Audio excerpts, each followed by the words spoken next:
Hey, I hope you guys have had a great week so far. I know I've had a great week. I've been learning a lot, been doing a lot in school, and I've just had an awesome time this past week.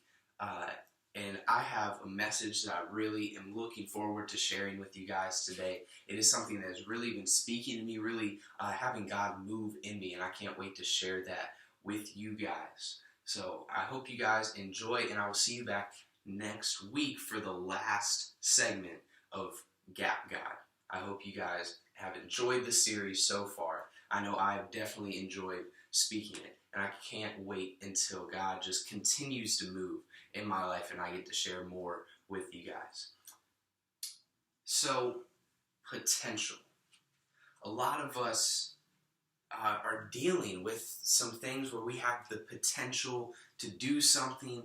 We might be participating in something right now. Maybe you've been told that you have potential and that you're going somewhere as long as your potential develops into something different and better. And it's a good thing to have. Potential is a good thing to have, don't get me wrong, but it's also a frustrating thing to have if you aren't the one controlling it. So today I want to talk to you guys a little bit about our potential. And I'm going to use Proverbs 20 verse 5 to talk about that. So while you guys are all flipping to Proverbs 20 verse 5, I just want to kind of set the scene a little bit. So potential is something in our lives that we are all going to have to deal with at some point. For example, I have potential to become a great pastor, and that is if I continue to allow God to be the one directing what I'm doing, and I focus in on what God is specifically calling me to talk about, specifically teaching me, and that I stay reliant on Him. My whole entire potential depends upon how reliant I am on God. I am only as good as I am reliant on God. And I think for everybody, regardless if you want to be a preacher, regardless if you want to be a doctor, regardless if you want to be a lawyer or a politician, whatever you want to do, it doesn't matter. As long as you rely on God, your potential will develop into what God needs it to be. Your potential will serve your purpose. Your potential will serve your calling, but only if you are reliant upon God. So with that being said, we're going to flip to Proverbs 20, verse 5, and I'm just going to focus on this one verse. God has really been speaking to me a lot about this one verse, and I want to share it with you guys. The purpose in a man's heart, or in a person's heart, is like deep water, but a man of understanding will draw it out, and draw out the purpose. So let's talk about this purpose, right?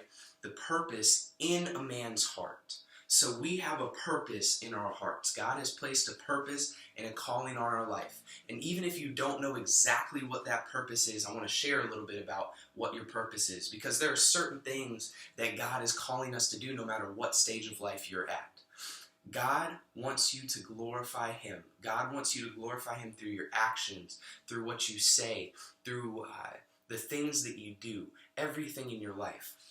God wants you to glorify Him and be the best living example of Christ that you can be.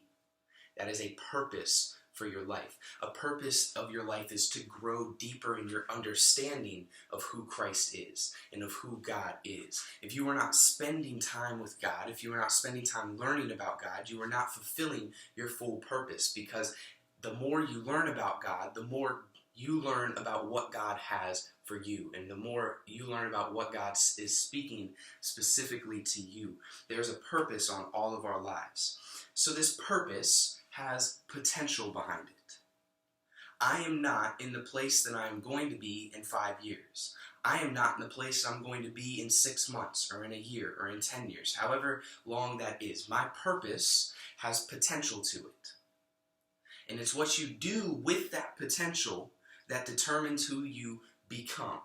And you have to prune your potential. You have to be willing to sit down and put in the work in order for you to be able to prune your potential.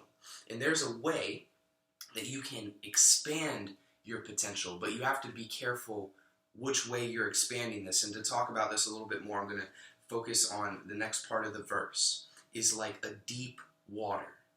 The purpose of a man's heart is like a deep water, okay? So with deep water, I'm just going to use it as an illustration, right? With deep water, can you see the bottom of it?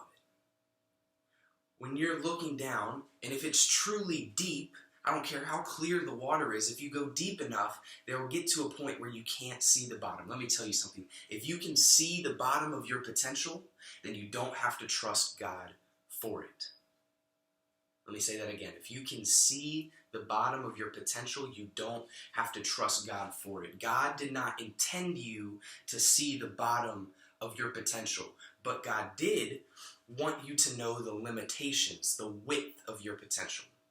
For me, I cannot be a successful preacher if I'm also worried about being an astronaut, the president, a politician, and a teacher. I can't do that. I cannot do all of those things at one time. My potential to be an engineer is possibly just as great as my potential to be a preacher, but the potential to become an engineer doesn't serve my purpose. My purpose is to become a preacher. So if you are putting potential into something that doesn't pursue your purpose, then it's not going to be effective. So even if you don't know what your overall purpose is, I've already talked a little bit about the things that God has that are purposes on your life, no matter where you are at. If you are doing things that is not serving God, if you are doing things that is not teaching you more about God, if you are doing things that is making you run in the other direction of God, then you're probably not going to be tapping into your full potential, because your potential will be wasted if it goes to the wrong areas. But our potential is like a deep water. We have to know the width of it, but never judge the depth of your potential. By knowing how wide we can go, God can drive us that much deeper. God has a potential on your life that will be as long and as deep and as high as you rely on Him. God has a specific purpose. God has a specific width for you to fill, and He wants you to drive as deep into that as you can. By understanding our limitations, God is able to drive us deeper. Never judge the depth of your potential. Lastly, the man of understanding will draw it out. A man of understanding will draw out his purpose. If you are not doing anything with your purpose, then you are not doing what God has intended you to do with what He has given you. You have to be responsible with what God has given you. God has blessed you with potential. God has blessed you with a purpose. What are you doing with it?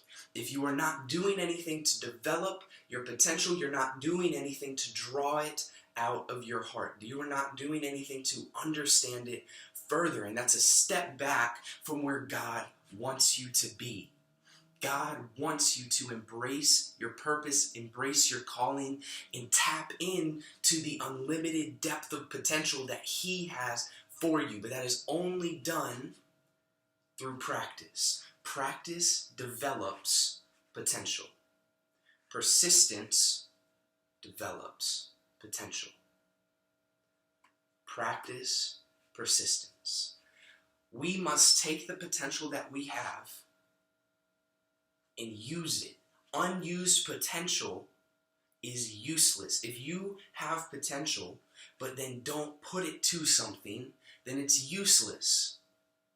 God wants you to be active. God wants you to be moving. God wants you to live out the life in the purpose that He has called you to have.